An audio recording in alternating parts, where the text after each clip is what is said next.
ராம் ராம் ராம் ராம் ராம். ஸ்ரீராம நவமி திருவிழா இப்ப வரப்போகுது.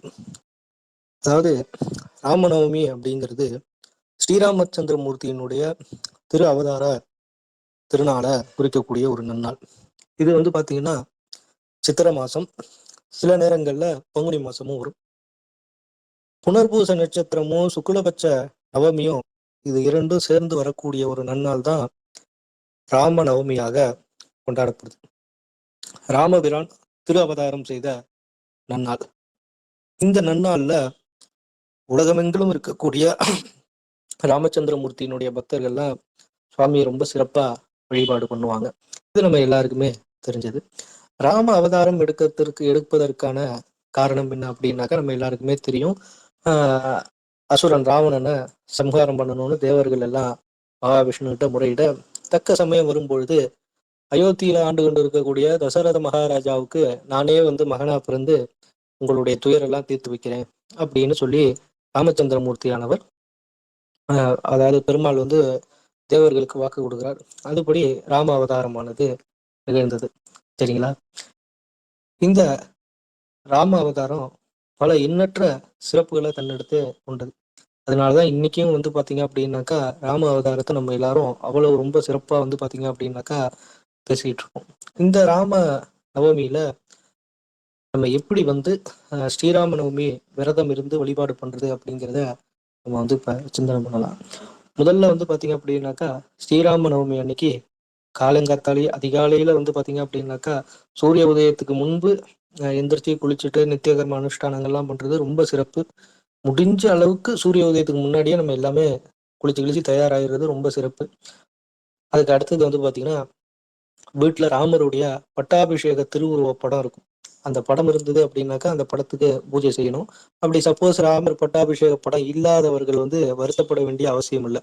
ராமர் பட்டாபிஷேக படம் இல்லைன்னா பரவாயில்ல, ஏதாவது ஒரு பெருமாளினுடைய புகைப்படம் இருந்தது அப்படின்னாக்கா அந்த புகைப்படத்தை நல்லா தொடச்சிட்டு அந்த புகைப்படத்துக்கு சந்தனம் குங்குமம் இதெல்லாம் வச்சுட்டு துளசி மாலை சாத்தி நம்ம தூப தீப நைவேத்தியங்கள்லாம் வச்சு சிறப்பா பாத்தீங்க அப்படின்னாக்கா வழிபாடு பண்ணலாம். என்ன நைவேத்தியம் வைக்கலாம்னா எது வேணா நைவேத்தியம் வைக்கலாம். நம்மளுடைய சௌரியம் தான், யதாசக்தி அப்படின்னு சொல்லுவாங்க. என்னால என்றது அப்படின்னு நம்மளால என்ன முடியுதோ அதை நம்ம நைவேத்தியமா வைக்க போறோம், அவ்வளவுதான். அது சக்கரை பொங்கல் வச்சாலும் சரி, நீர்மோர் பானகம், அதுக்கு அடுத்தது அது ரொம்ப சிறப்பு. இந்த நீர்மோரும் பானகமும் வைக்கிறது. அதுக்கப்புறம் எல்லாமே நம்மளுடைய விருப்பம் தான். நம்மளால என்ன செய்ய முடியுதோ அதை இறைவனுக்கு நம்ம ராமச்சந்திரமூர்த்திக்கு நைவேத்தியமாக நம்ம படைக்க போறோம். அதற்கு அடுத்தபடியாக பாத்தீங்கன்னா அன்னைய ஒரு நாள் உபவாசம் இருக்கிறது ரொம்ப சிறப்பு. முழு நாளும் உபவாசம் இருக்கிறது ரொம்ப சிறப்பு. முடியாதவர்கள் ஏதாவது எளிமையாக உணவு எடுத்துக்கலாம், ஒன்றும் தப்பு இல்லை. அதுக்கு அடுத்தது அன்னைக்கு ராமாயணத்தை படிக்கிறது ரொம்ப சிறப்பு. அப்படி படிக்க முடியலன்னா கேட்கவாது செய்யலாம் ராமாயணத்தை, அதுவும் ரொம்ப சிறப்பு வாய்ந்தது. இந்த ராமாயணத்திலே பாத்தீங்க அப்படின்னாக்கா சில பேர் சுந்தரகாண்டம் மட்டும் படிப்பாங்க. அது ரொம்ப சிறப்பா இருக்கும். சுந்தரகாண்ட பாராயணம் அப்படின்னு சொல்லிட்டு அது தனியா பண்ணுவாங்க. அது இருந்தாலும் இல்லைனாலும் நம்ம முழு ராமாயணத்தை படிக்கிறது ரொம்ப சிறப்பு. இல்லைன்னா ராமாயணத்திலே பாத்தீங்கன்னா சுருக்கங்களா இருக்கு. ராமாயணத்தை நம்ம சுருக்கமா எவ்வளவு கம்மியா இது பண்ணி படிக்கலாம்னு சொல்லிட்டு அந்த மாதிரி ராமாயணத்தை மிக முக்கியமான சாப்டர்கள் மட்டும் படிக்கிறதும் ரொம்ப சிறப்பு. மிக முக்கியமாக அன்னைக்கு அந்த ராம அப்படிங்கிற அந்த எழுத்து ரொம்ப ரொம்ப சிறப்பு. இந்த 2 எழுத்து. சரி, இப்ப நம்ம அந்த ராம அப்படிங்கிற அந்த எழுத்தினுடைய பெருமையை நம்ம பார்க்கலாம். அதாவது பாத்தீங்கன்னா அஷ்டாட்சர மந்திரம் நமோ நாராயணா, அதுல பாத்தீங்கன்னா அந்த 2வது எழுத்து ரா இருக்கு இல்லையா, அந்த ரா அதுதான் இங்க முதல்ல வருது. அதுக்கடுத்து பஞ்சாட்சர மந்திரம் நம சிவாய, அதுல வரக்கூடிய அந்த அம்மா 2 எழுத்துமே 2 அட்சரங்கள். அதாவது ஒண்ணு அஷ்டாட்சரம், இன்னொன்னு பஞ்சாட்சரம். இது 2 அட்சரங்கள்லயும் பாத்தீங்கன்னா 2வது எழுத்தை எடுத்து நமக்கு ராம அப்படின்னு சொல்லி போட்டிருக்காங்க. சரி, இந்த ராம இந்த மந்திரம் பாத்தீங்க அப்படின்னாக்கா உருவாகிறதுக்கு ஒரு மிக முக்கியமான காரணம் யாருன்னு பாத்தீங்கன்னா நம்ம அம்பாள் தான். யாரு? பார்வதி தேவி தான். அதாவது என்னன்னா பார்வதி தேவி பாத்தீங்க அப்படின்னாக்கா இந்த சங்கர நாராயண திருவுருவம் நம்ம எல்லாருக்கும் தெரிஞ்சிருக்கும். சங்கரன் கோயில்ல இருக்கு. அங்க என்னன்னா ஹரி ஹரன், இந்த சிவ விஷ்ணு பேதம், சைவ வைணவ பேதம் பாத்தீங்க அப்படின்னாக்கா அந்த காலத்துல இருந்திருக்கு போல. அப்போ வந்து நிறைய இந்த மாதிரியான பிரச்சனைகள் இதெல்லாம் வந்திருக்கு. அப்போ வந்து அம்பாள் வந்து கேட்டாங்களா, இந்த பிரச்சனைகளுக்கெல்லாம் ஒரு தீர்வு கிடையாதா அப்படின்னோடனே, அதுக்கு வந்து இறைவன் வந்து சொன்னாரா என்னன்னா, இத வந்து இது நீ தான் தீர்வு காணணும். தீர்வு வந்து உன் கையில தான் இருக்கு அப்படின்னு சொல்லி சொல்லவும், சரின்னு சொல்லிட்டு அம்பாள் வந்து ஊசி முனையில வந்து பார்த்தீங்கன்னா, தபஸ் பண்றாங்க. இந்த சங்கர நாராயண திருவுருவம் கிடைக்கணும் அப்படின்னு சொல்லிட்டு. அப்போ வந்து பார்த்தீங்க அப்படின்னாக்கா, சுவாமியும் பெருமாளும் சேர்ந்து காட்சி குடுத்து, ஒண்ணாக சேர்ந்து சங்கர நாராயணராக காட்சி குடுத்து, அ இந்த விஷயத்தெல்லாம் சொல்லிட்டு, அதுக்கப்புறம் ஒரு விஷயத்த சொல்றாங்க. என்னன்னா, சிவபெருமானினுடைய சகஸ்ரநாமத்தையும், பார்வதி தேவி அதாவது மகாவிஷ்ணு, விஷ்ணு இந்த இருவருடைய அ சகஸ்ரநாமத்தையும் ஒரு நாழிகைக்குள்ள சொல்லணும் அப்படின்னு. அதாவது ஈசனுடைய சகஸ்ரநாமம்னா 1000 திருநாமங்கள். அதே போல பெருமாளினுடைய 1000 திருநாமங்கள். அப்ப மொத்தம் 2000 திருநாமத்த ஒரு நாழிகைக்குள்ள சொல்லணும் அப்படின்ட்டு. அப்ப 2000 திருநாமத்த ஒரு நாழிகைக்குள்ள சொல்ல முடியுமானா 24 நிமிஷம்ங்கிறது ஒரு நாழிகை. அப்ப ஒரு நாழிகையில இப்படி 2000 பேரை சொல்ல முடியும் அப்படின்னாக்கா முடியாது. அப்ப இதுக்கு ஏதாவது வழி இருக்கா அப்படின்னு சொல்லி அம்பாள் கேட்கும்போது, அப்பதான் வந்து சிவபெருமான் தான் இந்த விஷயத்தையே வந்து பாத்தீங்கன்னா, அம்பாளுக்கு சங்கரன்கோயில்ல உபதேசம் பண்றாரு. என்னன்னா, ராம அப்படிங்கிறது. அதாவது ராங்கிறது அது ஒரு அட்சரம். அப்படிங்கிறது ஒரு அட்சரம். அது நாராயணால வருது, இது நமசிவாயில வருது. இது 2ம் சேர்ந்து ராம அப்படிங்கிற மந்திரத்த நீ ராம ராம ராமன்னு சொல்லிட்டே இருந்தீன்னா, 24 நிமிஷத்துல கிடுகிடுன்னு 1000 தடவ அம்பாள் வந்து இத வந்து சொல்லிடுறாங்க.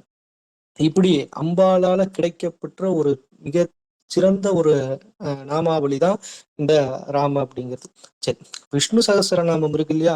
பெருமாளினுடைய 1000 திருநாமங்களை கொண்ட நூல் அந்த விஷ்ணு சகஸ்ரநாமம். அந்த விஷ்ணு சகஸ்ரநாமத்திலேயே இந்த ராம நாமத்துக்கு ஒரு மகிமை வந்து பாத்தீங்க அப்படின்னாக்கா சொல்றாங்க. என்னன்னா, பார்வதி தேவியானவள் வந்து சர்வேஸ்வரன்ட்ட போய் கேக்குறாங்க. என்னன்னா, இது மாதிரி நீங்க வந்து 1000 பெருமாளினுடைய நாமங்கள சொல்றவங்களுக்கு இன்னென்ன பலன்கள்லாம் கிடைக்கும் அப்படின்னு சொல்லி சொல்றீங்க. சரி ரைட்டு. இதெல்லாம் வந்து ஒரு படிச்சவன், இல்ல ஒரு வேதம் படிச்சவன் சொல்லுவான். இல்ல வந்து ஒரு எழுத்தறிவு உள்ளவன், படிப்பறிவு உள்ளவன் சொல்லுவான். எதுவுமே இல்லாத பாமரன்ட்ட போய் அத சொல்லு, இத சொல்லுன்னா அவன் எப்படி 1000 நாமாவ சொல்லுவான்? அப்ப அவனுக்கு எப்படி முக்தி கிடைக்கும்? அவனுக்கு எப்படி இந்த தேவைகள்லாம் பூர்த்தி ஆகும்? அப்படின்னு சொல்லி அம்பாள் கேட்க, அதுக்கு வந்து சுவாமி சொன்னாராம், "ஸ்ரீராம ராம ராமேதி ரமே ராமே மனோரமே சகஸ்ரநாம தத்துல்யம் ராமநாம வரானனே" அப்படின்னா. அதாவது பெருமாளினுடைய 1000 நாமங்கள சொல்ல முடியாதவர்கள், சொல்லுவதற்கு அளவுக்கு வந்து பாத்தீங்க அப்படின்னாக்கா, ஞானமோ, அறிவோ இல்லாதவர்கள், ராம, ராம, ராம அப்படின்னு அந்த 3 முறை வந்து அந்த ராமா, ராமா, ராமான்னு சொன்னாலே, மகாவிஷ்ணுவினுடைய 1000 நாமாவளிய சொன்னதற்கான பலன் வந்து கிடைக்கும்.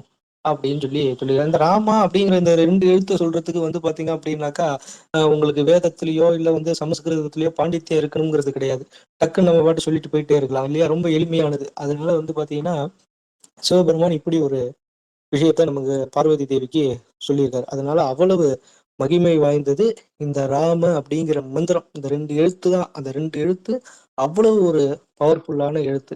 சரி, அதனால வந்து பாத்தீங்கன்னா, எந்த அளவுக்கு நம்மளால வந்து இந்த ராம நாமத்த வந்து ஜெபிக்க முடியுமோ, அந்த அளவுக்கு ராம நாமத்த நம்ம வந்து ஜெபிக்கலாம் அப்படின்னு சொல்லி கேட்டுக்கலாம்.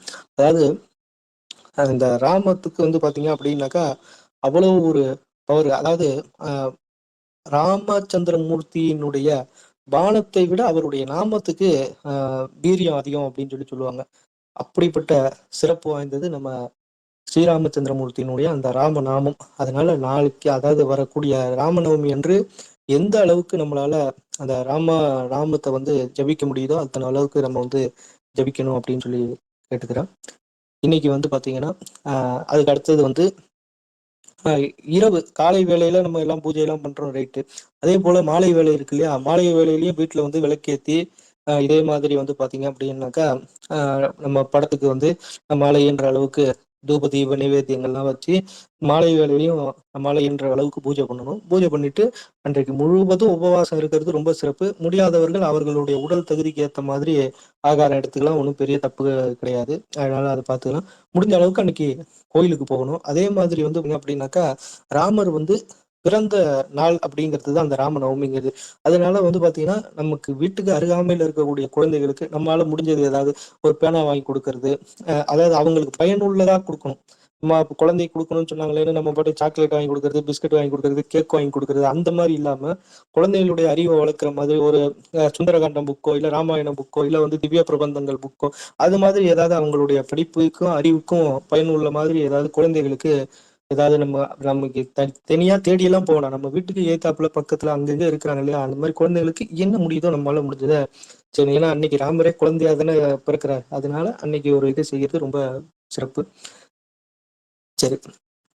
இன்னைக்கு வந்து ஸ்ரீராம நவமியை பத்தி எப்படி வழிபாடு பண்ணணுங்கிறத பத்தி சிந்தனை பண்ணது மிகுந்த மகிழ்ச்சி அளிக்கிறது. வாய்ப்பளித்த அடியார்களுக்கும் இறைவனுக்கு நன்றி கூறி என்னுடைய உரையை நிறைவு செய்து கொள்கிறேன். ஸ்ரீராம ஜெயராம ஜெய ஜெயராம ஜெய் ஸ்ரீராம். நாளையில இருந்து வந்து பாத்தீங்க அப்படின்னாக்கா, ஆக்சுவலா இன்னையில இருந்தே நான் ஸ்ரீராம நவமி சிறப்பு அப்படின்னு சொல்லி போட்டுட்டேன். நாளையில இருந்து வந்து ஒரு ஒரு சாப்டரா நம்ம வந்து பார்க்கலாம்.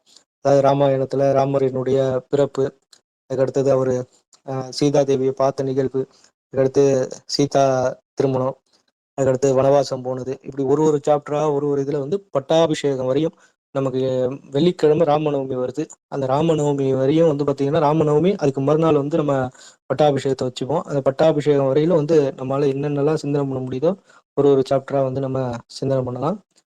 சிவாய நம. திருச்சிற்றம்பலம். சரவணன்.